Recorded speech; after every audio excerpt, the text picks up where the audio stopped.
consecutive overtime thrillers on the road.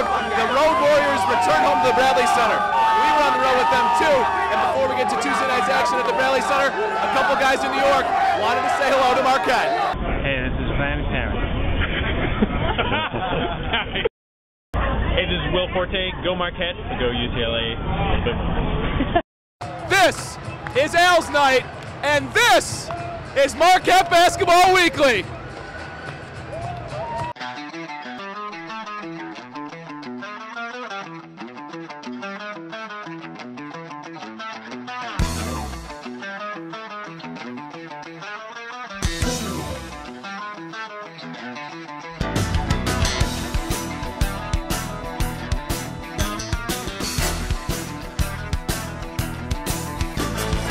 He walked up and he threw a $100 bill on the floor in front of us, and everybody dove for it, and he stepped on it with his foot and drew it back, and he said, I just want to make sure things work the same way around here like they always have.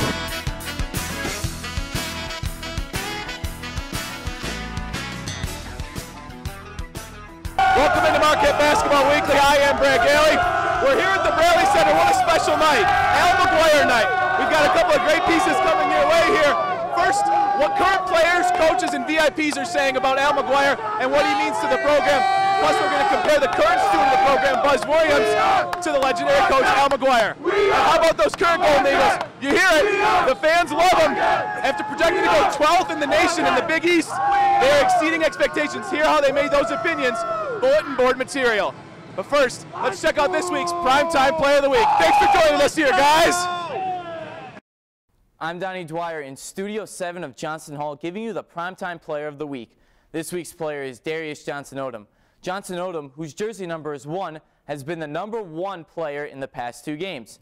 He scored 16 points against Seton Hall on Sunday, but it was his 22 points Tuesday against Louisville that made an impact. The 22 points against Louisville were significant because both Lazar Hayward and Jimmy Butler were in foul trouble throughout the game. With games like these, Johnson-Odom has become a legit third scorer on the team. Let's look at the Golden Eagles' resume after the Louisville victory. Marquette stands at 5th in the Big East, having won 9 out of their last 10. This is their 5th straight 20-win season. With this win, it improves their chances of getting closer to the Big Dance. Also to note, there were 7 teams that represented the Big East in the NCAA tournament last year, and the Golden Eagles look to continue their success as they try to start madness in March.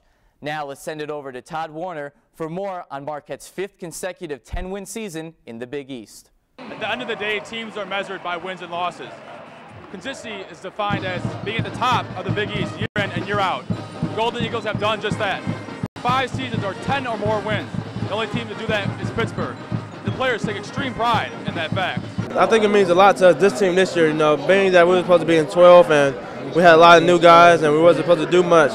I think that we just fought our way, and it was unbelievable how we did it, We didn't start off the conference so great, but we just kept playing hard and trying to get better day by day. The things that we have here, our facilities, the support that we have, the staff, it just feels great to get 10 wins for everybody, not just ourselves. The identity of Marquette basketball over the past 5 years has been tough, hardworking, and whatever it takes to get the win mentality.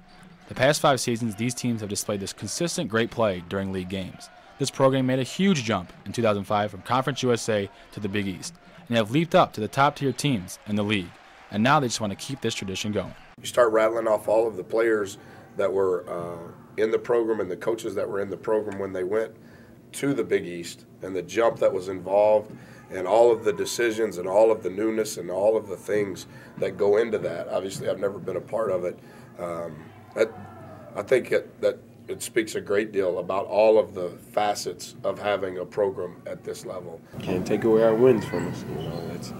That's one thing you cannot do, and we've been doing pretty well. We have a great coach, a good coaching staff, and they keep us focused on the things we need to be focused on. It goes so fast sometimes. That's just because of how the world is. You don't realize how hard it is to win one, just win one, and to win 10 every year in the best league. That incorporates a lot of people, not just one person. The stats don't lie. Marquette is 54-31 in conference play over the last 5 years. They haven't raised a Big East banner yet, but those numbers are good enough for an NCAA tournament berth year in and year out. It's only time until a Raptor ceremony comes to Milwaukee.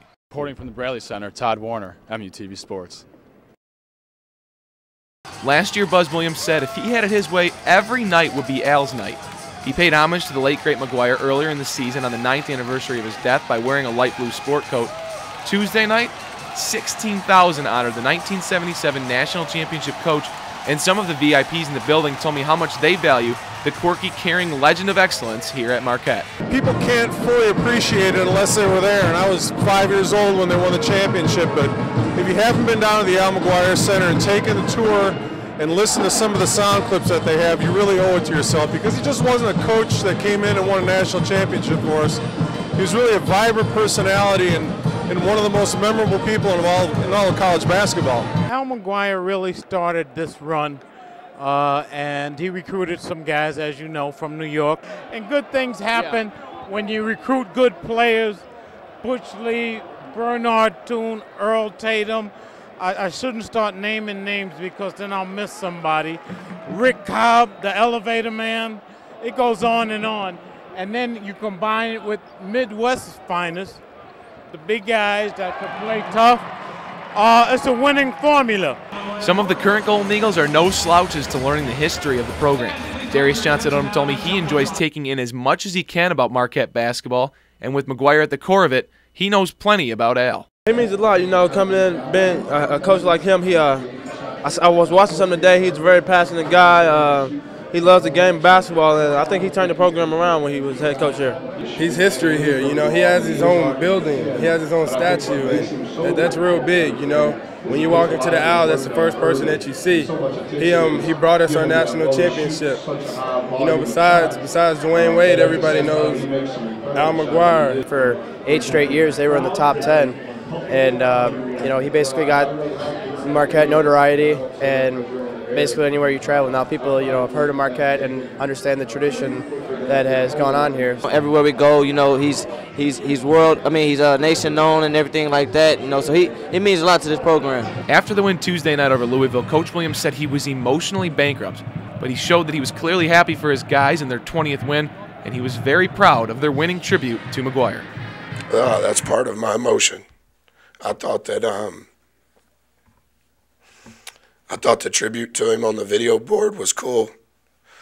And, you know, I don't ever leave the office. When I go to the office every day, I don't ever leave to go eat or anything. But a lot of times, just to have something to do, I'll walk around the Al. And, you know, there's the deal where you can push the button and you can listen. I never met him. I've read everything that I could on him. Left a message for his son today. And, I'm glad that it worked out the way it did. The now infamous quote board at the Al McGuire Center has given 21st century Marquette fans a chance to hear the eccentric quotations of the New Yorker. Jim McElveen recalled a visit McGuire paid to his Marquette team. He came in and talked to us maybe my freshman year. It was Kevin O'Neal's second year, and he had us sit down in the stands in the old gym, and he walked up and he threw a $100 bill on the floor in front of us. Everybody dove for it, and he stepped on it with his foot and drew it back, and he said, I just wanted to make sure things work the same way around here like they always have. He's joking, but that was his personality and his sense of humor, and just an infectious guy to be around, and just a character, and it was, you know, the limited interactions I had with him were very memorable, and just a wonderful guy, and did great things for Marquette University. I can't remember any quotes offhand. I know I can remember him talking about something. He took a picture with Earl Tatum at the beach, but it was something happened with that. I can't remember what it was. One of the DePaul coaches said someone couldn't throw a beach ball. Yeah, he couldn't throw a beach ball, and they took a picture by the beach. So. Okay. Everyone who knew Al McGuire has a story to tell. Everyone that's heard of him knows a quote. Basketball pundits point to the wins, the championship, and the accolades, but to Marquette, Coach McGuire pumped a feeling of care, cool, and swagger into a basketball nation that he forever remains tied to. McGuire choked up. What a skate. Hi, I'm Rick Smith, the jump around guy on MUTV. When we come back, we'll compare Marquette's current steward to Al McGuire. He's got a few quotes up his own sleeve, and hear what Darius Johnson-Odom and Rob Frozina say is their favorite Buzz Williams one-liner of all time. Plus, he's known as jump around guy, but hear what Rick Smith told us before he jumped into the student section Tuesday night here at Al's Night. You're watching Marquette Basketball Weekly.